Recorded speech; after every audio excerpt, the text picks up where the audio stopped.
Буквально несколько минут назад стали известны чрезвычайные новости о антикоррупционном комитете Никиты Михалкова и трагические новости о известной певице Надежде Бабкиной. Буквально несколько часов назад руководство антикоррупционного комитета в лице Никиты Михалкова, Александра Домогарова и министра обороны Российской Федерации Андрея Белоусова сообщает о важной победе Организации по борьбе с преступностью и коррупцией над высшими эшелонами власти. Сегодня утром после двухмесячной борьбы с местной властью и чиновниками антикоррупционному комитету Никиты Михалкова удалось открыть в городе Сочи 3 филиала организации. По словам Никиты Сергеевича Михалкова и Андрея Ремовича Белоусова, филиалы антикоррупционного комитета станут главным гарантом порядка и справедливости в данном населенном пункте. Пресс-служба антикоррупционного комитета сообщает трагические новости из мира шоу-бизнеса. Сегодня утром на Казанском вокзале города Москвы была взята под стражу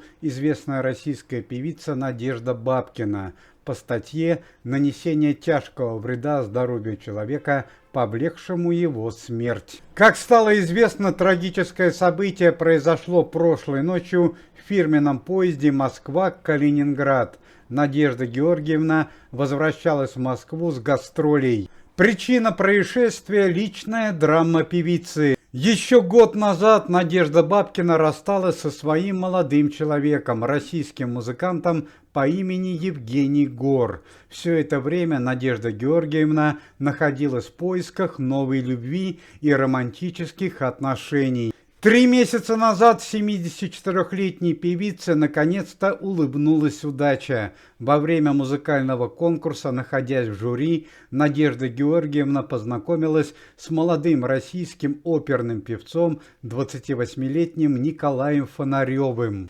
Именно с ним Надежда Георгиевна и возвращалась с музыкальных гастролей из города Калининграда в фирменном поезде. По словам администрации поезда, ЧП произошло прошлой ночью в районе вагона-ресторана. В вагон-ресторане Надежда Бабкина со своим молодым человеком отмечали крупный праздник, куда они пригласили персонал поезда. Стало известно, что молодой человек Надежды Бабкиной, оперный певец 28-летний Николай Фонарев, во время праздника обратил внимание на проводницу поезда, очаровательную 25-летнюю Екатерину, и у Николая Фонарева возник кратковременный роман. После банкета в вагон-ресторане Надежда Бабкина, не найдя своего молодого человека Николая, отправилась по купе вагона и обнаружила Николая Фонарева и молодую проводницу в одном из купе в достаточно пикантной ситуации. Как стало известно, благодаря записям встроенных видеокамер в вагоне поезда, Надежда Георгиевна находилась в состоянии алкогольного опьянения. Не совладав с эмоциями от увиденной сцены ревности, Надежда Георгиевна лишила жизни молодую проводницу поезда с помощью кухонного ножа. Екатерина скончалась до приезда скорой помощи. По данным следствия, Надежде Бабкиной за ее преступление может грозить наказание в виде лишения свободы от 8 до 10 лет, даже в случае того, если будет установлено, что преступление совершено в состоянии аффекта. Надежда Георгиевна Бабкина находится в полицейском участке. Есть многочисленные свидетели данного преступления. Ну и по традиции последние новости о антикоррупционном комитете Никиты Михалкова и его работе.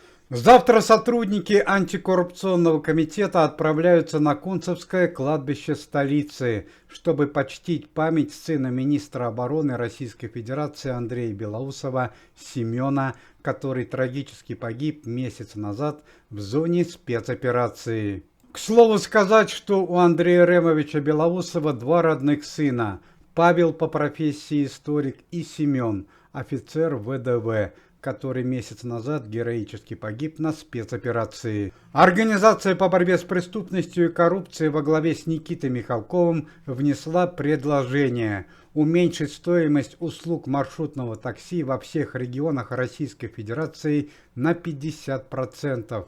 Если требование антикоррупционного комитета будет принято, то услуги маршрутного такси станут дешевле уже с 1 августа текущего года. Благодаря работе антикоррупционного комитета накануне в Москве были задержаны 3 преступника, которые несколько дней назад на Троекуровском кладбище осквернили могилу российского певца и танцора Бориса Моисеева. 3 хулиганам-преступникам грозит уголовный срок. На данный момент в команде Никиты Михалкова все сотрудники находятся в полном здравии. Исключение составляет Никита Малинин, Дмитрий Харатьян и Анна Михалкова. Дмитрий Харатьян и Никита Малинин после недавних нападений находятся в больнице в состоянии средней тяжести, а, к сожалению, дочь Никиты Сергеевича по-прежнему пока безнадежна. Она находится в коме почти 2 месяца. Напомним, что Анна Михалкова оказалась в коме после нападения, которое было совершено